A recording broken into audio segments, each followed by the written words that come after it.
પૂરેપૂરી અમને પૂરેપૂરો બરાબર વિશ્વાસ એવો તો બનાસકાંઠાના સંસદ જ્ઞાનીબેન ઠાકોર છે અને એનું પરિણામ બનાસકાંઠાની પડદાથી આવ્યું એના એટલે ખૂબ આપણે બનાસકાંઠાની પડદાનો ન માને એટલો ખરેખર આભાર માનવો જોઈએ. એનું કારણ છે કે હોમે લડનાર વ્યક્તિ પૈસા તંત્ર જેટલું કહો એટલું બધું અને સાહેબ બીજા તો ગમે તે જ્ઞાનીબેન બેઠી દીવદર મત વિસ્તારમાં જ્ઞાનીબેન ખરફસો એ પૈસો અને અમારા નામે છે ઉધરેન તો કહેલું પાછું બસ તો 1 રૂપિયો ખર્ચો કરાય સિવાય છેલ્લે 5,000 રૂપિયા એલા એની ઘણા તો એમ કે 10 પહોંચાલો ને બેન એમ જો પૈસા દીધું કયા કીધું 5,000 રૂપિયા અમે 5,000 હાલતા હતા એમ કરીને જે ચૂંટણી જીત્યા છે એક મતને લાવીને લોકો જે મજૂરી કરી છે ને એનું આ પરિણામ છે. અને સાહેબ હું અને જ્ઞાનીબેન મારે ઘરે 5 દાડા પછી મળ્યા અમે બે ચર્ચા કરી. જ્ઞાનીબેન ની યાદ છે નથી બેન રોટલા ખાઈને બહાર નીકળે ને તરફ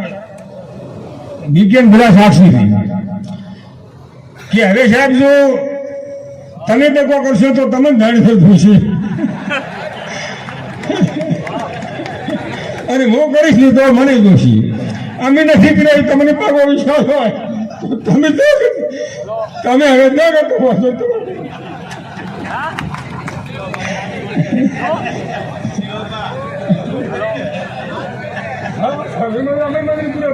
અને એનું પરિણામ તો અમે એમની 25,000 દીધી હતી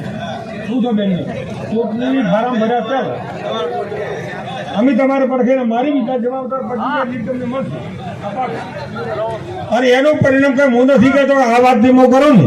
પડદા એવું બોલતી હતી હું નથી કહેતા મેં આ કરી આવ્યું છે અને હું મારી જિંદગીમાં કોઈ કહેતો નથી મેં કર્યું છે હું મને ખોટા ફોટા પાડતા કે ખોટી બાજુ કરતા પણ મેં જે 25,000 દીધી પડદા જે બોલતી હતી પડદામાં ધીમે લીડ કાઢ્યું હતું અને મારો જે 40 વર્ષનો રાજકારણનો અનુભવ છે એના અનુભવના કારણે મેં જ્ઞાનીબેનને કીધું કે આ લોકોના વિશ્વાસમાં હું તમને કહું છું કે લોકો બોલશે એનામાંથી હોય 25,000 લીડ તમને મળશે અને મળી એ લોકોનો અવાજ છે. આપણે બધા કમર કસી અને ગુજરાતમાંથી એક સીટ જીતી અને એમાં બનાસકાંઠાની જીતીની બદલ આપણે ખરેખર બનાસકાંઠાની પડદાનો જેટલો નમનો એટલો ખૂબ ખૂબ આભાર માની મારી વાણી સાહેબ વિરમાનું જય હિન્દ ભારત. ખૂબ ખૂબ આભાર.